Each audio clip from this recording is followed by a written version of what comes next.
Very very good morning all of you. मैं Himanish Bhattacharya, vocational instructor of national skill training institute for women Kolkata, आपको फिर से एक architectural sanction drawing का next session में स्वागत करते हैं। और हम लास्ट डे जहां तक ड्राइंग कर चुके हैं उससे हम ड्राइंग को और भी आगे ले जाएंगे। आज हम डायरेक्ट ड्राइंग पेज में चले जाते हैं।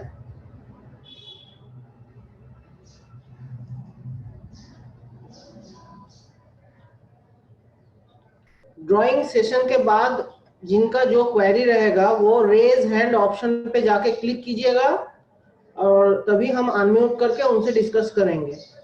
लास्ट डे हम एक बीम कॉलम का लेआउट रेडी कर रहे थे जो कि ऐसा दिखा था। इसमें थोड़ा बहुत मार्किंग जो है हम लोग थोड़ा दे देंगे। ये हमारा ही जॉब में आ जाता है in regular practice.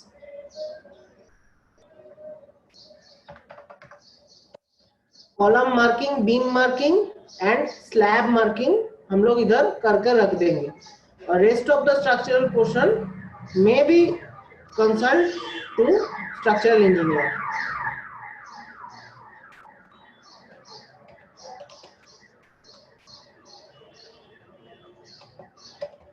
Text style जो है, टेक्स्ट टाइप, सॉरी स्टाइल नहीं टाइप, टेक्स्ट टाइप जो है मेनली दो टाइप का होता है। एक है मल्टी लाइन टेक्स्ट और एक होता है double line text.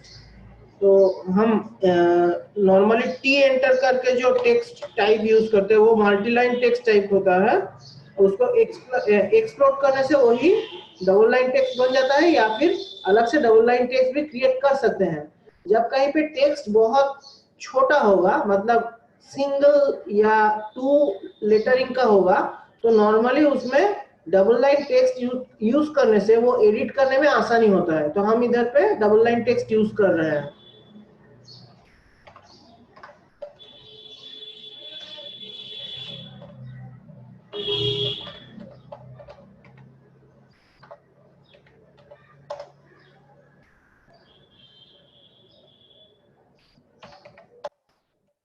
Middle centre पे इसको जस्टिफाई कर लिया तो सर्कल का सेंटर का पॉइंट जो है वो इधर हम ले पा रहे हैं।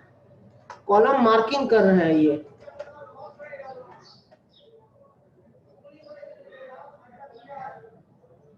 कॉलम मार्किंग कर रहे हैं।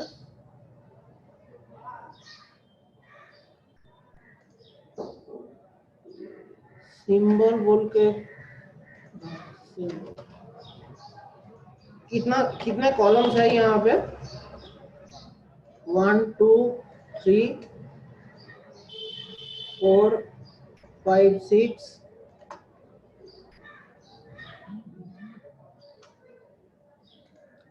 7 8 9 10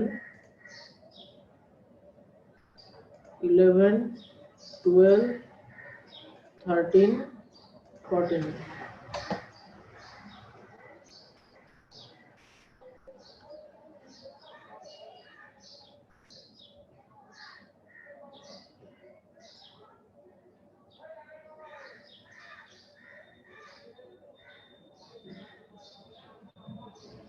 यहाँ पे एक कॉलम कम हो सकता है, हम कम कर दे रहे हैं।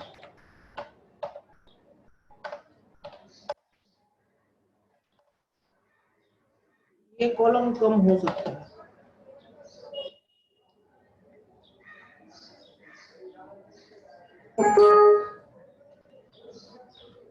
ये बीम के ऊपर ये बीम आके गिरेगा।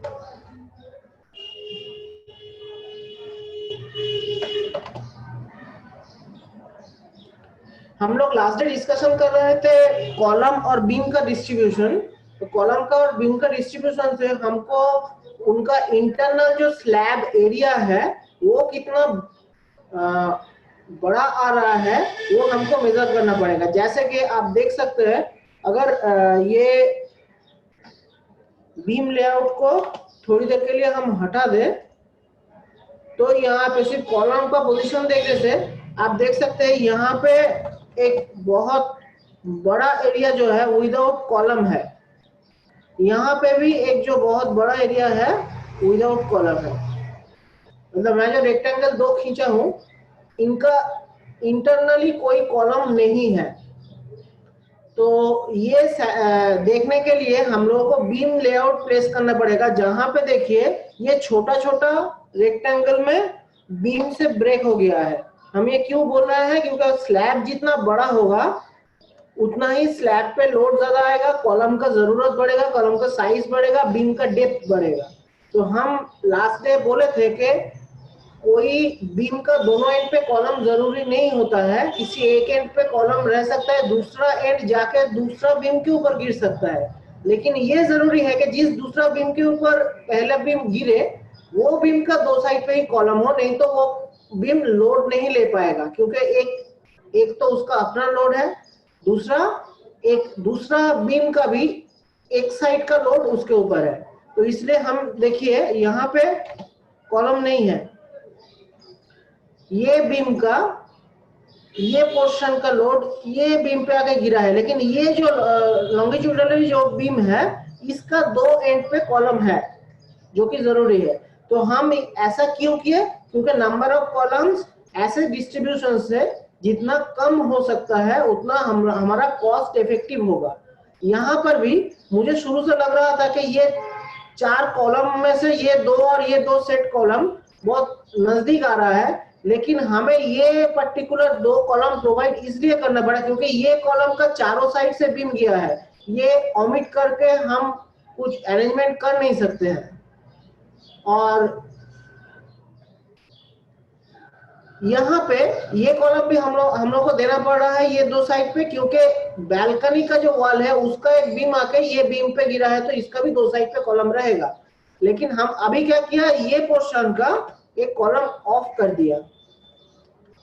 स्टेयरकेस का चारों तरफ बीम होना नॉर्मली एक्सपेक्टेड है। इसमें क्या होता है, स्टेयर स्लैब का जो बाइंडिंग्स होता है नियरेस्ट बीम के साथ वो अच्छा होता है। स्पेशली हाफ लैंडिंग लेवल पे स्टेयर का जो स्लैब जाता है वो स्लैब के साथ अगर हमें ये पड़े, बहुत सारे chat window, just a minute.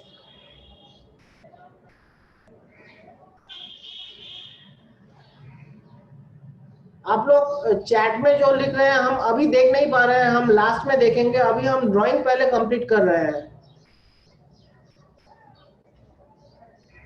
तो ये बीम आके ये बीम पे गिरा जिस बीम का दोनों साइड पे कॉलम है, तो स्टेयरकेस का जो पोजीशन है उसमें चारों तरफ बीम रहा और ये एक कॉलम ना देने से भी चल गया।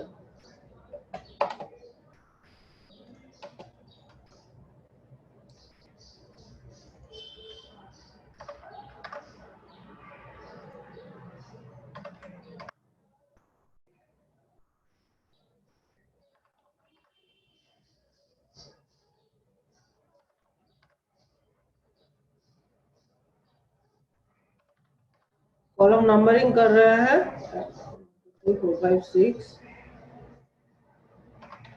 7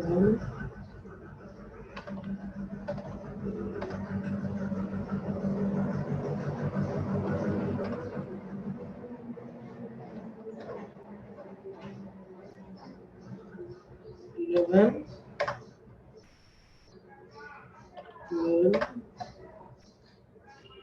13। टोटल बिल्डिंग में हम 13 कॉलम्स जो है प्रोवाइड कर रहे हैं।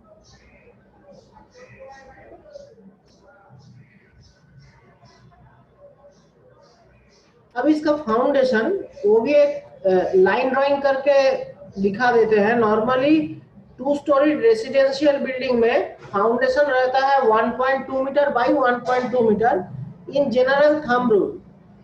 इससे ज्यादा भी कभी कभी कहीं पे हो सकता है, लेकिन ये जनरल थंब रूल हम बोल रहे हैं।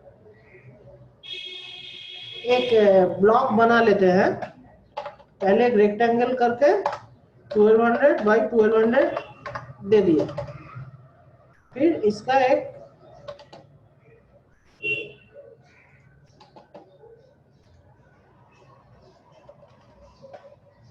ऑफसेट दे देते हैं।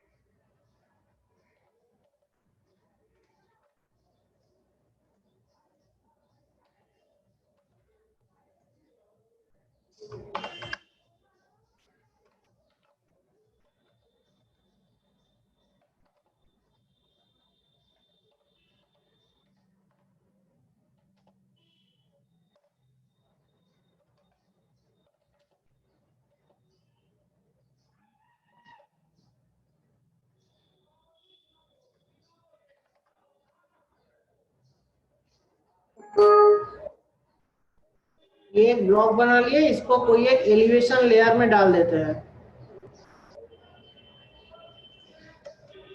अभी ये ब्लॉक को प्लेस कर रहे हैं हर एक कॉलम का सेंटर पकड़ के।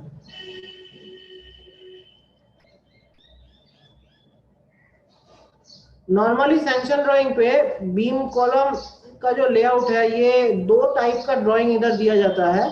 एक दिया जाता है ग्राउंड फाउंडेशन के लिए फाउंडेशन लेआउट, और सेकेंड दिया जाता है typical floor slab beam layout. Similar होता है, कभी कभी बहुत माइनर डिफरेंस रहता है।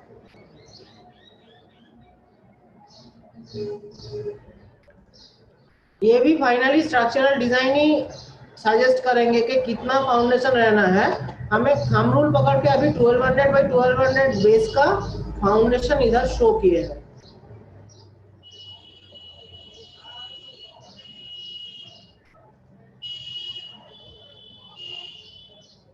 स्ट्रक्चरल डिजाइनर से हम लोगों को इस बारे में एक डिजाइन बुक मिल सकता है। जब थोड़ा प्रोजेक्ट थोड़ा बड़ा होता है तो एक डिजाइन बुक बनता है। लेकिन प्रॉब्लम ये है कि normally structural designer design book बना के हम लोगों को दे देता है और बोलते हैं कि आप ड्राफ्टिंग कर लो। तो डिजाइन बुक देख के ड्राफ्टिंग करना भी एक जॉब होता है। वो हम सेपरेट कोई क्लास में how to draft from a design book एक क्लास लेके आप लोगों को समझाएंगे।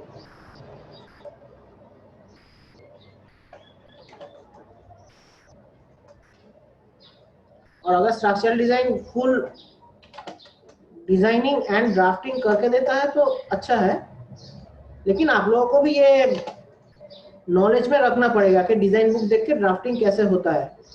प्रैक्टिकली जब आप जॉब फील्ड में निकल जाते हैं तो शुरू शुरू में अपना एग्जैक्ट स्टडी रिलेटेड जो जो जॉब है वो उसमें आप लोगों को इन्वॉल्व किया जाता है। उसके बाद आप समझेंगे जब जॉब फील्ड में निकलेंगे कि रिलेटेड बहुत सारा चीज आप लोगों को सीखना ही पड़ रहा है टोटल जॉब कंप्लीट करने के लिए। जैसे कि सर्वेइंग, आर्किटेक्चर का ग्रेजुएशन पोस्ट ग्रेजुएशन कोर्स में तो सर्वेइंग एक पार्ट ऑफ द सब्जेक्ट है ही।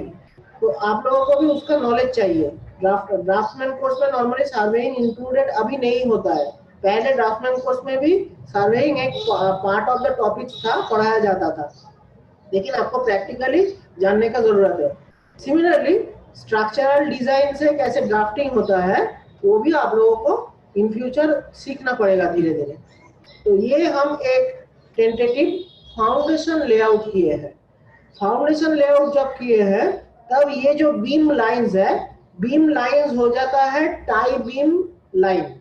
ये जो बीम है ये फाउंडेशन लेआउट मतलब बिलो द प्लिंथ लेवल हम एक स्ट्रक्चरल ड्राइंग ड्रॉ कर रहे हैं। तो यही बीम्स जो है ये तभी बन जाता है टाई बीम। और जो typical floor slab beam layout होता है तभी यही बीम्स नॉर्मली 90% केसेस पे एकदम सिमिलरली कॉपी हो जाता है और वो बन जाता है फ्लोर बीम।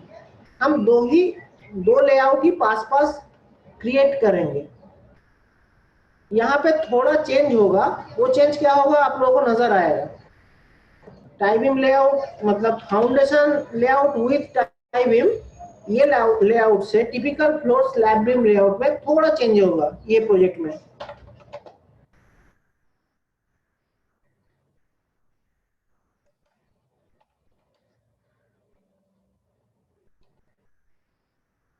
हम इसी को पहले कॉपी कर लेते हैं।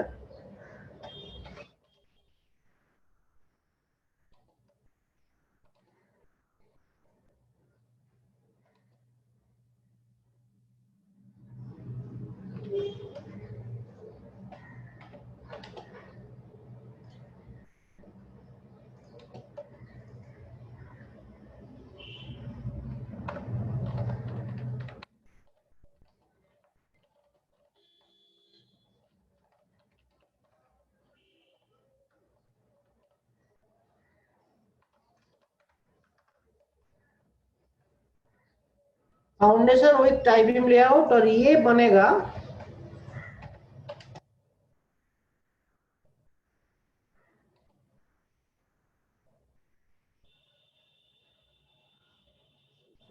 प्लान लिखना पड़ेगा।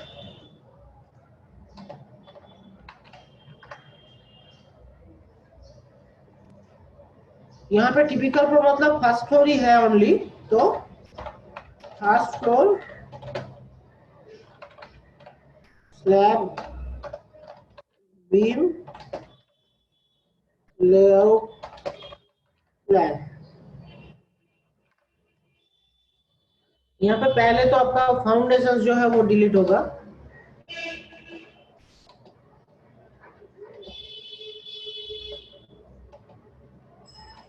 फाउंडेशन में भी मार्किंग होता है, वो मैं फाउंडेशन लेआउट में दे रहा हूँ। दोनों प्लानिंग मैं पैरेलली कर रहा हूँ।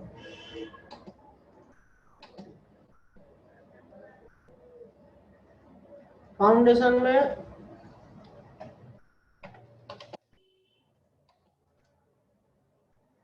फाउंडेशन टाइप के ऊपर फाउंडेशन का नेमिंग होता है। ये चीज आप लोग थोड़ा ध्यान में रखिएगा कि कॉलम जो है, कॉलम नंबरिंग के ऊपर कॉलम का जो नेम है वो वेरी कर रहे हैं। मतलब कॉलम 1 2 3 4 5 6 ऐसे सीरियली कॉलम नंबरिंग हो रहा है। फाउंडेशन का नंबरिंग, फाउंडेशन का नेमिंग है, नंबरिंग नहीं होता है, नेमिंग होता है। मतलब टाइप के ऊपर फाउंडेशन को डिनोट किया जाता है। जैसे ये दो फाउंडेशन का टाइप अगर अलग हुआ तो उसका नेम चेंज होगा। अगर टाइप सेम हुआ तो फाउंडेशन नेम सेम रहेगा। मतलब ये यहाँ पे हर एक फाउंडेशन सेम टाइप का ही है, इसलिए हम इसको हर एक फाउंडेशन को हम F1 से ही डिनोट कर रहे हैं। अगर अलग डायमेंशन का होगा या फिर डायमेंशन सेम हो के भी इसके अंदर जो फाउंडेशन का रीइंफोर्समेंट का डिजाइन है वो अलग होगा, तो किसी भी कैरेक्टरिस्ट फाउंडेशन का अलग हो जाने से उसका नेमिंग जो है अलग हो जाता है। ये स्मॉल बिल्डिंग है, यहाँ पे नॉर्मली स्मॉल बिल्डिंग में एवरेज एक लोड पकड़ के फाउंडेशन डिजाइन करते हैं फाउंडेशन डिजाइनर, और सभी फाउंडेशन सेम टाइप का ही होता है। मैं जो बोल रहा हूँ वो सभी कॉमन जो केसेस है उसके लिए बोल रहा हूँ। Uncommon things also be there. अभी ये फाउंडेशन का नेमिंग किया, अभी क्या नेम और एक नेमिंग करते हैं, बीम। फाउंडेशन लेआउट में ये होगा टाई बीम। टाई बीम का नेमिंग भी फाउंडेशन का तरह होता है, मतलब टाइप वाइज इसका नेमिंग होता है। हम टाई बीम को शॉर्ट फॉर्म में TB1 कर रहे हैं। यहाँ पे क्या होगा, सब TB1 होगा।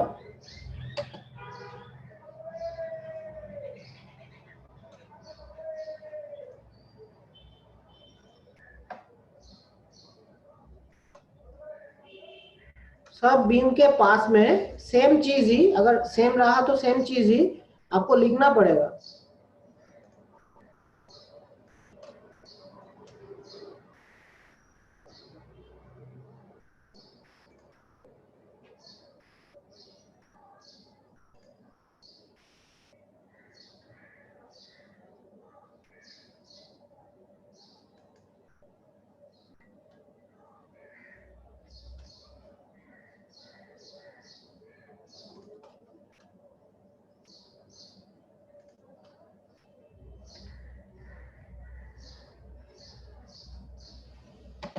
कहीं पे छूट गया है?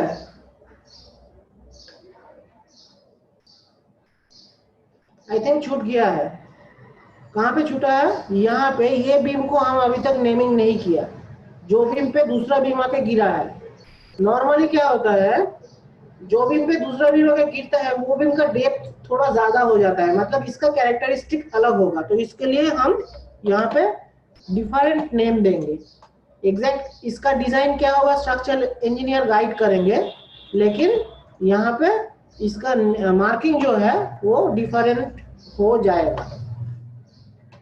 सेम टाई बीम 2 जो है और एक जगह पे होगा, यहाँ पे ये बीच में एक बीम आके गिरा है, इसलिए हम दोनों साइड पे ही इसको मार्क कर रहे हैं ताकि कोई गलती ना हो। और यहाँ पर भी होगा,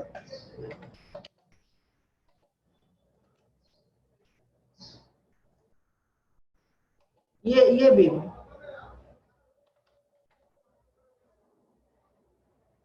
ये वाला बीम जो है ये भी डेप्थ ज्यादा होगा क्योंकि ये हॉरिजॉन्टल बीम उस पे आके गिरा है।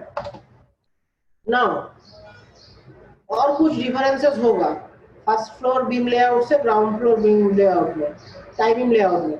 नॉर्मली आप सोचिए एक चीज, टाई बीम और फ्लोर बीम, इनका लोड कैरिंग में बहुत कम एक डिफरेंस है। वो है टाई बीम का मेन जो फंक्शन है वो है कॉलम्स को टाई करना। फ्लोर बीम भी कॉलम्स को टाई करता है विथ स्लैब, लेकिन टाई बीम का मेन काम है कॉलम्स को टाई करना। वो टाई बीम लेवल पे कोई फ्लोर स्लैब नहीं है। इसलिए हम इधर पे जो ये बैल्कनी के लिए एक बीम बैल्कनी स्लैब का बाहर से घुमाए हैं, ये एक प्रोजेक्टेड स्लैब है, एलिवेटेड स्लैब है। टाई बीम में ऐसा प्रोजेक्शन देने की जरूरत नॉर्मली नहीं होता है। तो हम क्या करेंगे,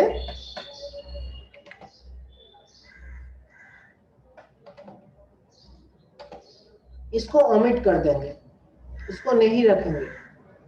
टाई बीम में कॉलम टू कॉलम टाई हो रहा है, यहाँ ये लेवल पे कोई स्लैब नहीं है, तो ये प्रोजेक्शन बीम का जरूरत नहीं है, जो कि फ्लोर लेवल में जरूरत है क्योंकि यहाँ पे एक प्रोजेक्टेड स्लैब निकला हुआ है जो कि हैंगिंग है। ये दोनों कॉर्नर पे कॉलम है, तो ये स्लैब जो है ये हैंगिंग होकर निकला है, तो इसका एंड में बीम जरूरी है। यहाँ पे वो चीज गायब कर दिया। और एक चीज, स्टेयरकेस का जो बीम है एक्सटर्नल पार्ट पे, वो हम 200 किए थे फ्लोर प्लान में, क्योंकि स्टेयरकेस का विड्थ कम हो जाता। यहाँ पे टाई बीम जो प्लिंथ लेवल से नीचे है वहां पे 250 का ही होगा, क्योंकि नीचे में है तो हमारा ऐसे स्टेयरकेस का डिस्टरबेंस का कोई सिचुएशन नहीं आ रहा है, तो वो भी 250 का ही हो जाएगा। ये हो गया टाई बीम का पोजीशन। अभी ये टाई बीम का पोजीशंस को हम डायरेक्टली कॉपी करके फ्लोर बीम में पहले लाएंगे और उसका रीनेम करेंगे।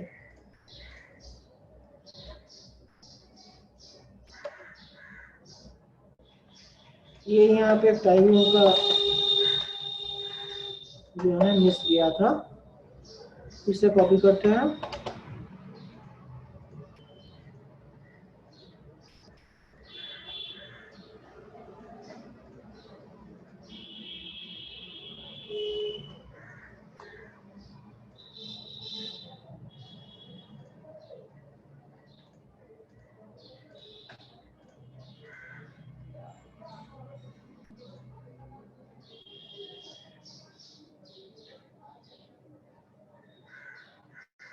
टाई बीम जहां जहां पे लिखा हुआ था वो हम कॉपी कर लिए। अभी ये कॉर्नर को रेफरेंस देके इधर फ्लोर प्लान पे ला रहे हैं।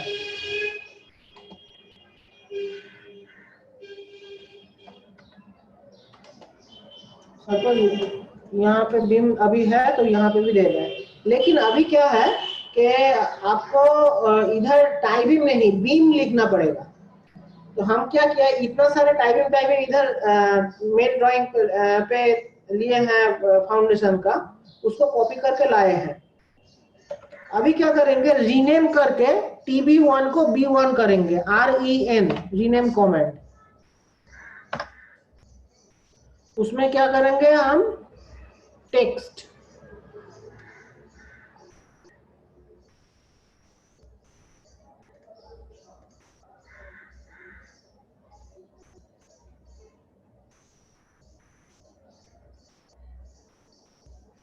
इधर टेक्स्ट क्यों नहीं है,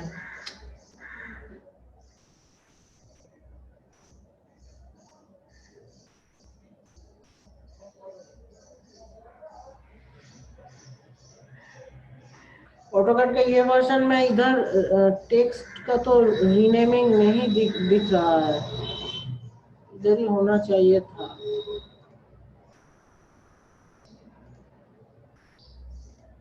लोअर वर्जन्स पे रीनेम पे इधर पे टेक्स्ट का एक ऑप्शन आता था, उससे रीनेम हो जाता था।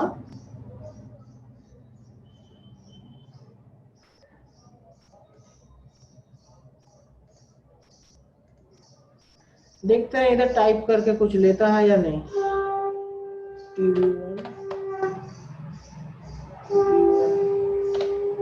अगर ऑप्शन अवेलेबल नहीं होगा तो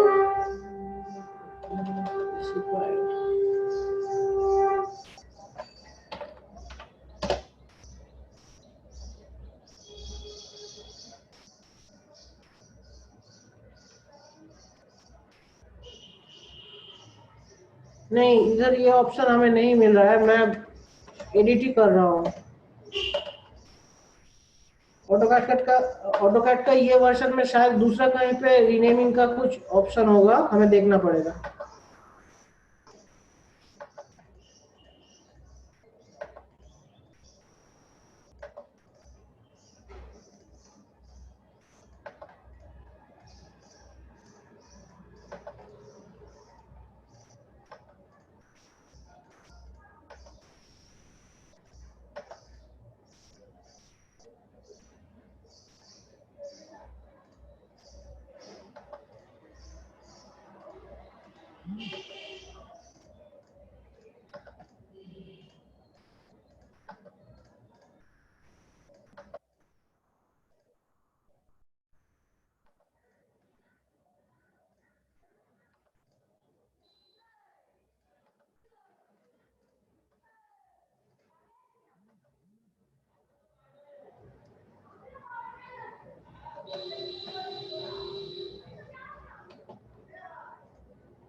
स्टेयरकेस जोन में हमको ऐसे एक क्रॉस दिखाना पड़ता है, आइदर क्रॉस दिखाना पड़ता है और स्टेयरकेस को ही ड्रॉ कर दिया जाता है, क्योंकि इधर स्लैब नहीं है।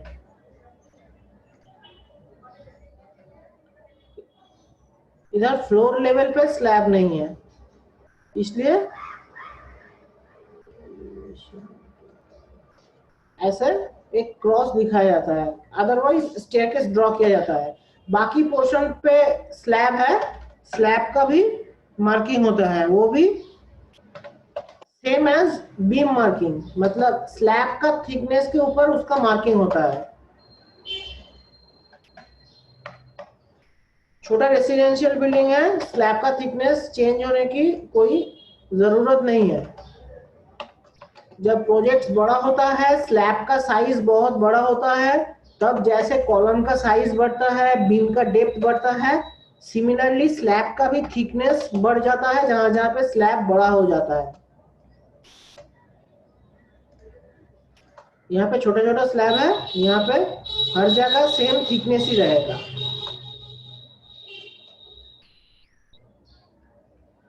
इस अलग अलग स्लैब को हम मार्क कर दिया। बीम से क्या हुआ, स्लैब स्प्लिट हो गया। अभी फ्लोर लेवल पे बीम हिडन लाइन इसलिए है क्योंकि हम फ्लोर लेवल का टॉप का एक लेआउट ले रहे हैं और बीम का जो डेप्थ है वो स्लैब से नीचे की तरफ है, लेकिन स्लैब का एंड का जो लाइन है वो कंटिन्यूअस लाइन होगा। ये कंटिन्यूअस लाइन में आ जाएगा, एलिवेशन लाइन एक होगा उसमें आ जाएगा। अंदर का पोर्शन जितना भी है वो हिडन लाइन पे रहेगा।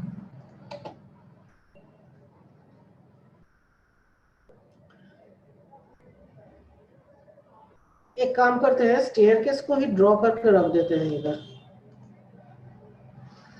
जस्ट कॉपी करने से काम चल जाएगा।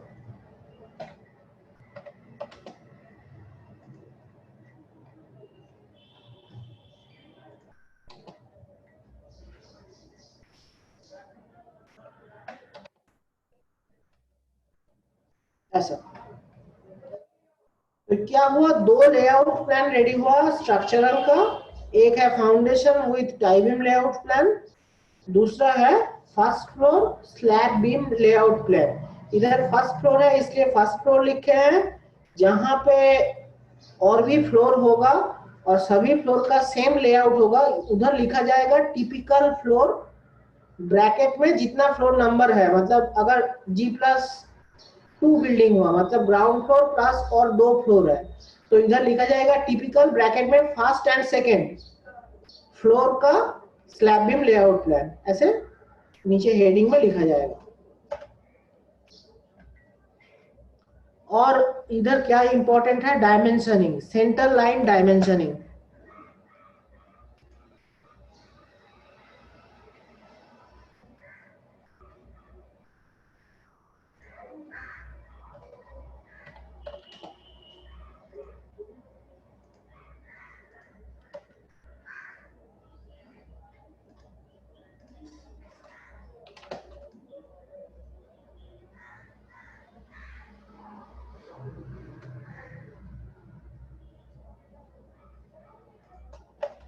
काम करते हैं, इसमें सी जोड़ देते हैं,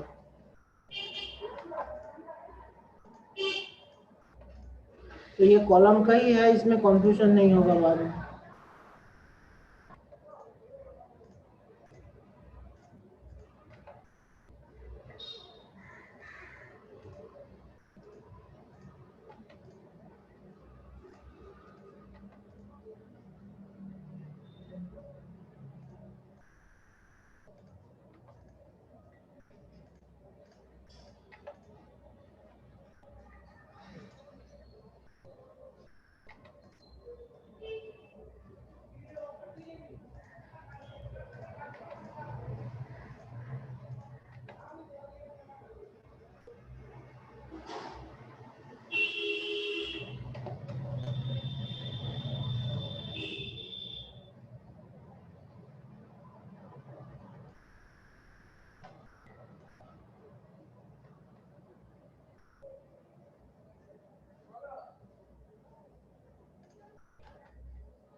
कॉलम का जो सेंटर लाइन है वो एज ए ग्रिड अभी काम कर रहा है। हम एक बार बोले थे कि कॉलम का सेंटर लाइन बना रहा है, वो बाद में काम में लगेगा, आपको दिखा देंगे। तो इधर आप देख सकते हैं कि कॉलम का centre line as a grid काम में आ रहा है। ग्रिड अलग से भी लेआउट ग्रिड का करना पड़ता है, छोटा ड्राइंग पे उतना नेसेसरी नहीं होता है। अगर कॉलम सेंटर लाइन से काम चल जाता है तो कर सकते हैं, लेकिन बड़ा बड़ा ड्राइंग जो होगा, जो प्रोजेक्ट का वॉल्यूम ज्यादा होगा जिसमें, उसमें ग्रिड लेआउट अच्छे से करना पड़ता है, नहीं तो साइट में काम करते वक्त कॉलम का सेंटर लाइन लेआउट देने में प्रॉब्लम होता है।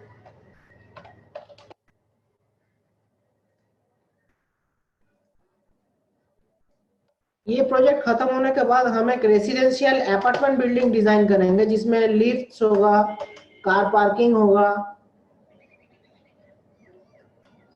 जो कि इधर हम प्रेजेंट नहीं किए, क्योंकि स्टेप बाय स्टेप आगे बढ़ना अच्छी बात है।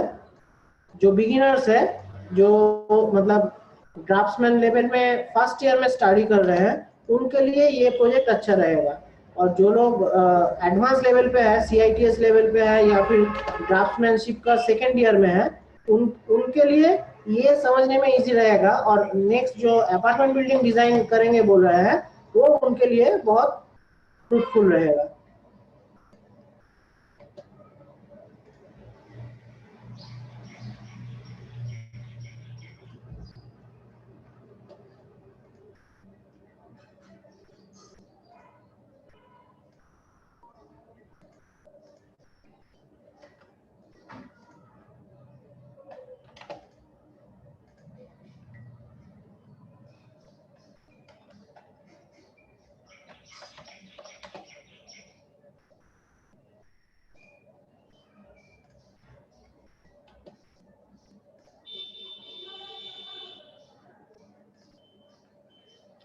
सेंटर लाइन लेआउट ऐसे दिया जाता है कि साइट पे जब फाउंडेशन लेआउट होगा, तभी ये सेंटर लाइन लेआउट देख के ही हम लोग लेआउट दे सके।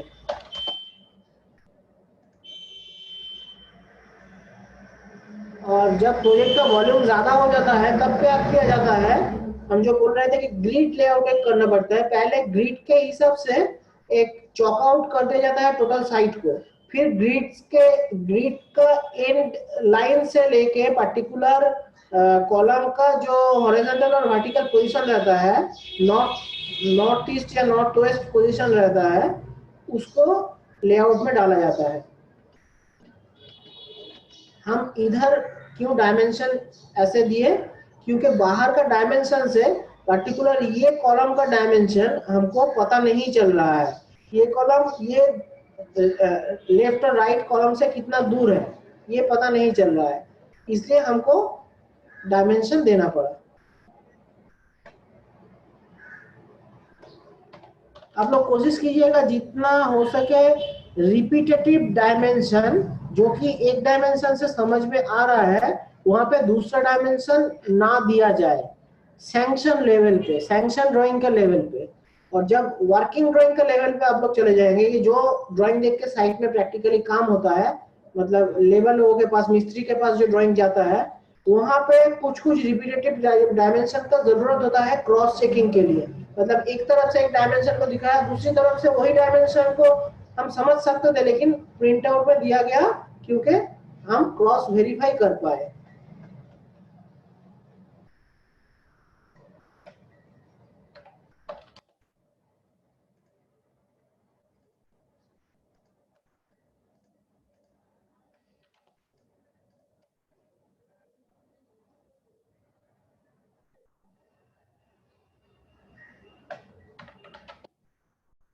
डायमेंशन डिसएसोसिएट कमेंट बीच बीच में आप लोग यूज करते रहना, क्योंकि डायमेंशनिंग करने के बाद ये ड्राइंग को अगर दूसरा कहीं पे मूव करे और डायमेंशन है उसमें, जो डायमेंशन लिनियर या डायमेंशन अलाइन करके आप यूज कर चुके हैं, तो कभी कभी देखा जाता है कुछ कुछ डायमेंशन इधर उधर भाग जाता है, तो वो भागने वाला काम को रोकने के लिए dimension dissociate DDA comment use करके वही सब डायमेंशन को आप एक बार सिलेक्ट करके एंटर कर दीजिएगा, तो डायमेंशन ड्राइंग के साथ ही रहेगा, कहीं कहीं इधर उधर भागेगा नहीं जब आप मूव करेंगे या फिर कॉपी करेंगे।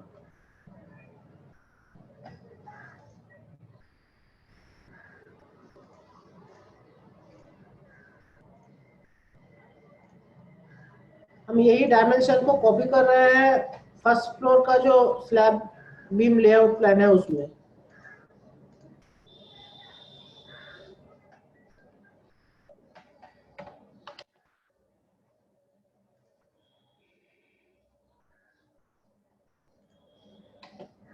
कॉपी करने के बाद हम लोगों को देखना पड़ेगा कि कहाँ कहाँ पे टेक्स्ट या लाइंस जो है वो ओवरलैप कर रहा है। मैं कॉलम का मार्किंग को इधर पे भी सी देना पड़ेगा, उधर सी दे दिया, इधर सी नहीं दिया। हम क्या करेंगे, कॉलम मार्किंग को ड्राइंग के अंदर ही डाल लेते हैं, बाहर पे डायमेंशन रहेगा, अंदर पे मार्किंग रहेगा, तो डायमेंशन लाइंस जो है वो क्लियर रहेगा। नहीं तो बाहर पे अगर कॉलम मार्किंग रखेंगे तो इधर डायमेंशन को बहुत दूर तक हम लोगों को खींच के लेके जाना पड़ेगा, नहीं तो टेक्स्ट को लेके जाना पड़ेगा। ड्राइंग में प्रोपोर्शन बहुत इंपॉर्टेंट है। आप लोगों को स्पेस छोड़ना है एक ड्राइंग से दूसरा ड्राइंग का, लेकिन ज्यादा नहीं छोड़ना है। जितना छोड़ने से आपको समझ में आएगा प्रिंट आउट, उतना ही, उससे कम भी नहीं ज्यादा भी नहीं।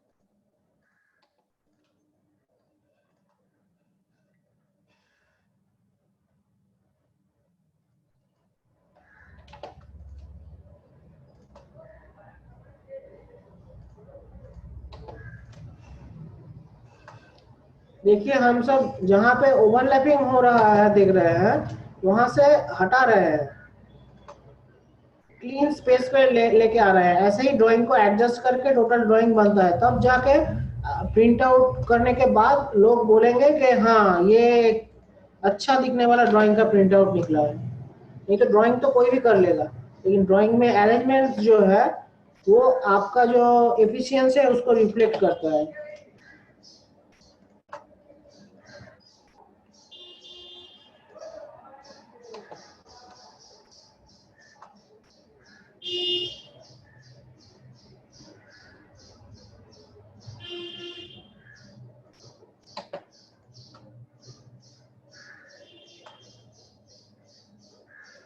स्लैब मार्किंग जो है, स्लैब का बीचों बीच हम दिए हैं, वही जगह सबसे ज्यादा खाली है।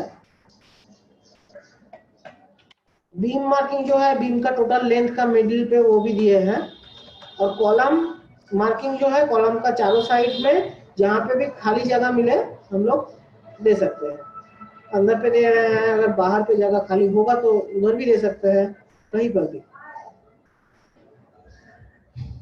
तो देखिए ये दो लेआउट जो है, foundation layout, foundation with tie beam layout and first floor slab beam layout, ये हम रेडी कर लिए।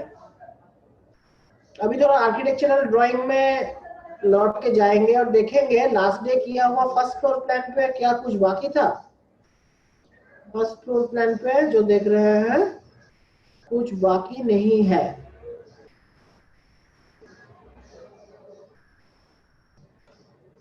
रूफ प्लान कैसे बनेगा, अभी भी हमारे पास थोड़ा टाइम है, हम डिस्कस कर लेते हैं कैसे बनेगा, क्या रहेगा क्या नहीं रहेगा। ग्राउंड फ्लोर प्लान हुआ, फर्स्ट फ्लोर प्लान हुआ, अभी रूफ प्लान बनने जा रहा है। रूफ प्लान में एक्सटर्नल वॉल जो है 200 हो जाएगा स्टेयरकेस रूम का। स्टेयरकेस ही मेन इधर एज ए रूम दिखेगा, बाकी कुछ नहीं दिखेगा, टेरेस है। तो हम क्या कर रहे हैं, अभी पहले स्टेयरकेस रूम के बाहर से एक पॉलीलाइन ले रहे हैं, बिल्डिंग का एंड लाइंस को नजर में रखते हुए एक पॉलीलाइन क्रिएट कर रहे हैं, पीएल एंटर करके। बिल्डिंग का आउटर पेरिफेरी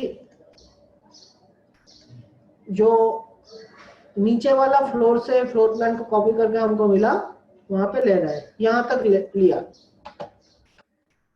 अभी इरेज कर रहे हैं फ्लोर प्लान को पॉजिटिव विंडो देके, मतलब ब्लू कलर का जो विंडो आएगा, ये ग्रीन कलर का विंडो नहीं। ग्रीन कलर का विंडो में सब डिलीट हो जाएगा, हम पॉजिटिव विंडो से डिलीट कर रहे हैं। ग्रीन कलर होता है नेगेटिव विंडो, उसमें क्या है, आउटलाइन हमको मिल रहा है, आप देख सकते हैं।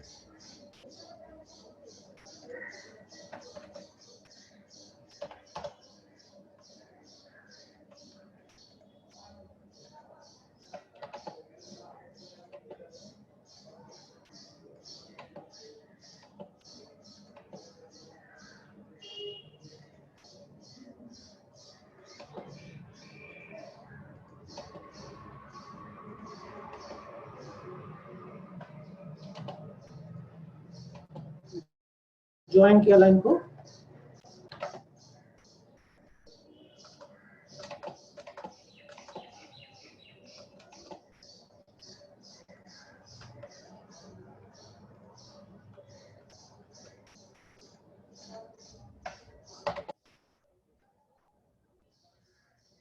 अभी पहले कॉलम के ब्लॉक को एक्सप्लोड करते हैं, एक सेंटर करके एक्सप्लोड करते हैं, और बाकी कॉलम जो है स्टेयरकेस रूम छोड़ के उसको डिलीट करते हैं, इरेज करते हैं, ये एंटर करते कर लिए। फिर क्या करेंगे, ये दो जो वॉल है, नीचे का फ्लोर में इंटरनल वॉल था इसलिए 125 था, इसको हम स्ट्रेच करके 250 या 200 कर देंगे। हम इधर 200 ही कर रहे हैं, स्ट्रेच कर रहे हैं 75, 200 का हो गया।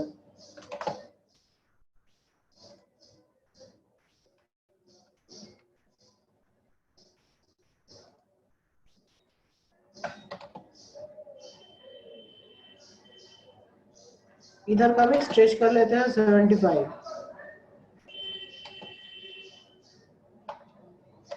तो 125 प्लस 75 200 हो गया 12। ये हो गया आपका स्टेयरकेस रूम।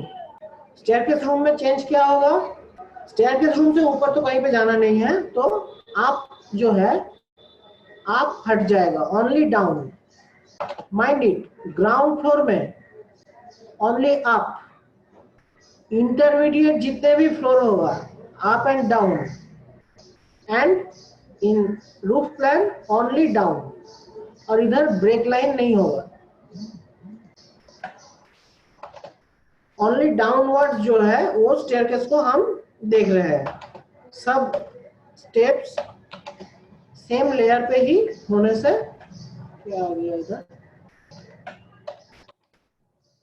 ओ लेयर आ गया,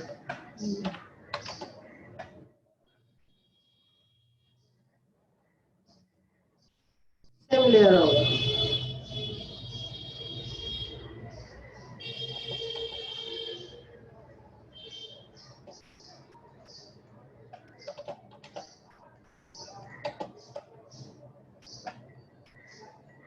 और क्या होगा, और एक चीज होगा, वो है आप इधर तो डाउन में जा रहे हैं, तो यहाँ पे ये डाउन में जाने के बाद सपोज आप ये लेवल पे देख रहे हैं, तो ये लेवल तो है, नीचे वाला जो फ्लोर है उसका फर्स्ट अपवर्ड स्टेप, मतलब यहाँ से आप स्टेप देके डाउन में जा रहे हैं, लेकिन अगर इधर से जाने का कोशिश करें तो आप गिर जाएंगे नीचे का फ्लोर के तरफ। तो यहाँ पे जो है ये रेलिंग को आपको ब्लॉक करना पड़ेगा।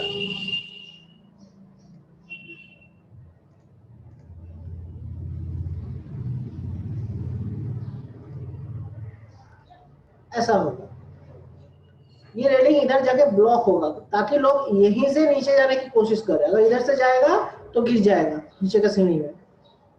I think you can understand हम क्या बोल रहे हैं। और क्या करेंगे, ये जो पॉलीलाइन लिया है इसको ऑफसेट लेंगे 125 एज पैरापेट वॉल, 125 और 75 कुछ भी ले सकते हैं, 75 भी लेते हैं, पैरापेट वॉल 75 भी होता है क्योंकि इसके ऊपर कुछ लोड नहीं आता है। 75 ये हो गया। नेक्स्ट डे हम दिखाएंगे कि इसमें और क्या क्या टेक्स्ट इंफॉर्मेशन डायमेंशन ये देखे, ये रूफ प्लान कंप्लीट हो रहा है, ये हम नेक्स्ट डे डिस्कशन करेंगे। अभी थोड़ा डिस्कशन सेशन में चले जाते हैं कि ड्राइंग में किसी को कुछ समझने में प्रॉब्लम हुआ या नहीं। हम मेन स्लाइड में बैक करते हैं, मेन स्क्रीन में। अच्छा, किसी को क्वेरी होगा तो थोड़ा रेज हैंड ऑप्शन पे क्लिक कीजिए, हम उनको अनम्यूट करके उनसे बात करेंगे। Anybody have any question? Kindly raise your hand in your application, Zoom application. Zoom application लेके अभी मीडिया में बहुत सारा डिस्कशन हो रहा है कि ये कितना सेफ है या नहीं। तो आप लोगों को हम ये एडवाइस कर सकते हैं कि आप लोग Zoom जब चलाएंगे अपना कंप्यूटर पे या फोन पे, दूसरा कोई इंपॉर्टेंट अकाउंट जिसमें पर्सनल इंफॉर्मेशन हो उसमें लॉगिन करके ना रखें। बाई चांस अगर इससे कुछ गड़बड़ होता है तो लॉगिन अगर नहीं करते हैं तो वहां से आपका कोई डेटा इंक्रिप्शन होने की उतना चांस नहीं है। अच्छा, चंदन जी बोलिए।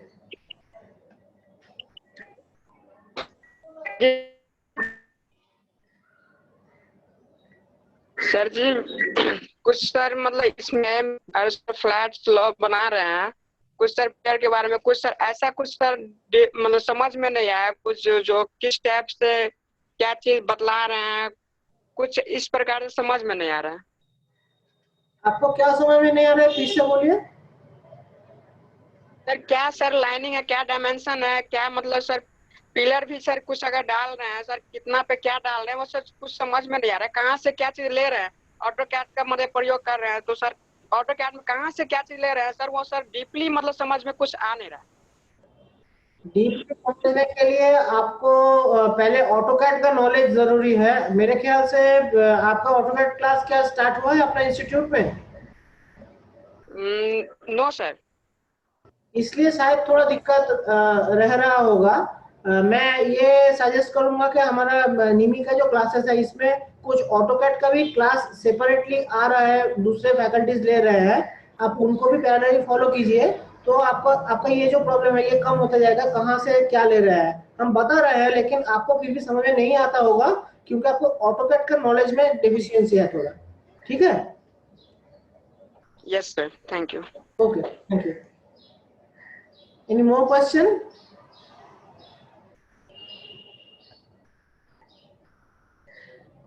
Any more query?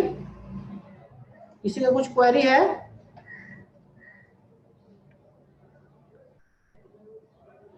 ठीक है, तो फिर किसी का क्वेरी अभी नहीं देख रहे हैं हम, तो आज का सेशन हम यहाँ पे खत्म करते हैं। और नेक्स्ट सेशन जो है आप लोग देख लीजिएगा, कल का सेशन है, मोस्ट प्रोबेबली 11 बजे से ही है। आप लोगों को इन्फॉर्मेशन मिल जाएगा रात 9 बजे तक नेक्स्ट सेशन और नेक्स्ट क्लास का है।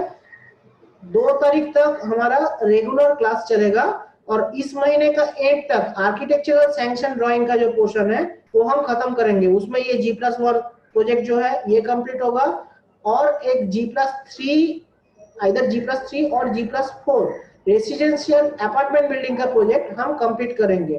तो आप लोग कोई भी कुछ भी क्लास मिस मत कीजिएगा। और भी एक क्वेरी आया है समाप्ति दत्ता। समाप्ति স্যার বলছি কি আপনি S1টা নিলেন না ওইটা কি? S1 हम इनका क्वेरी है S1 जो लिए वो क्या है?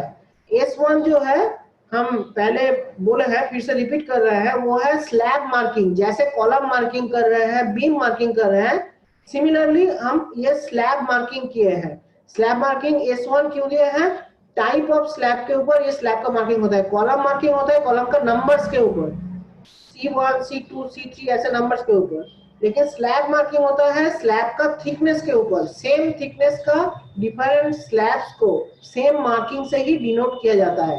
हम इधर छोटा बिल्डिंग है, इसमें स्लैब थिकनेस का वेरिएशन जरूरी नहीं है, समझ के सभी स्लैब को अलग अलग से S1 करके नेमिंग किए हैं। सभी स्लैब मतलब बीम से कवर्ड किया हुआ कोई इंटरनल जो एरिया है उसको एक अलग अलग स्लैब के हिसाब से डिनोट किया जाता है। टोटल फ्लोर का एक ही स्लैब है, लेकिन फिर भी स्लैब का थिकनेस प्रोजेक्ट वाइज कम ज्यादा हो सकता है पर्टिकुलर एरिया में, इसलिए अलग अलग से स्लैब को मार्किंग करके रखा जाता है। ठीक है।